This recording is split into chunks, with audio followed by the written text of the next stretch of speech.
തന്നെക്കുറിച്ച് ആളുകൾ എന്തു പറയുന്നു എന്നുള്ളത് താൻ കാര്യമാക്കാറില്ലെന്ന് രേണുസുതി. നെഗറ്റീവ് പറഞ്ഞാലും പോസിറ്റീവ് പറഞ്ഞാലും ഞാൻ ഉൾക്കൊള്ളും. നെഗറ്റീവുകൾ പൂമാലകളും പോസിറ്റീവുകൾ സന്തോഷകരവുമാണ്.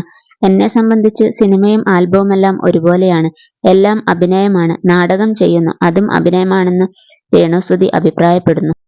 കരിമിഴി കണ്ണാലെ എന്ന ആൽബത്തിൽ രേണുസുതിയോടൊപ്പം അഭിനയിച്ച പ്രതീഷ് എന്ന വ്യക്തിയും അഭിമുഖത്തിൽ പങ്കെടുത്തിരുന്നു. രേണുസുതിയോടൊപ്പം അഭിനയിക്കുന്നതിനാൽ തന്നെ നെഗറ്റീവ് കമന്റുകൾ വരുമെന്ന് സംവിധായകൻ ആദ്യമേ പറഞ്ഞിരുന്നുവെന്നാണ് പ്രതീഷ് പറയുന്നത്.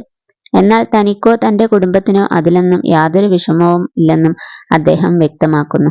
ഭാര്യ മാത്രമല്ല, അച്ഛനും അമ്മയും സഹോദരിയുമെല്ലാം വലിയ പിന്തുണയാണ് നൽകുന്നത്. ഞാൻ തിരിച്ചറിയപ്പെടുന്നു എന്നുള്ളത് അച്ഛനും അമ്മയ്ക്കും സന്തോഷമുള്ള കാര്യമാണ്. തുറന്നു പറയുകയാണെങ്കിൽ ഇവൾ പോക്ക് കേസാണെന്ന് കമന്റ് ബോക്സിൽ പറയുന്ന ആളുകളുണ്ട്. പല ആളുകളുടെയും ഒപ്പം നടക്കുന്നു എന്നും പറയുന്നു. എന്നാൽ ഇതൊന്നും ഞാൻ കണ്ടിട്ടില്ല. വീട്ടിൽ നിന്നും നേരെ ഷൂട്ടിന് വരുന്നു. അത് കഴിഞ്ഞാൽ തിരിച്ച് വീട്ടിലേക്കും പോകുന്ന രേണുസുതിയെയാണ് ഞാൻ കണ്ടത്. കെട്ടിപ്പിടിക്കണമെന്ന് പറഞ്ഞാൽ എനിക്ക് ഓക്കെയാണെങ്കിൽ ഞാൻ ചെയ്യും.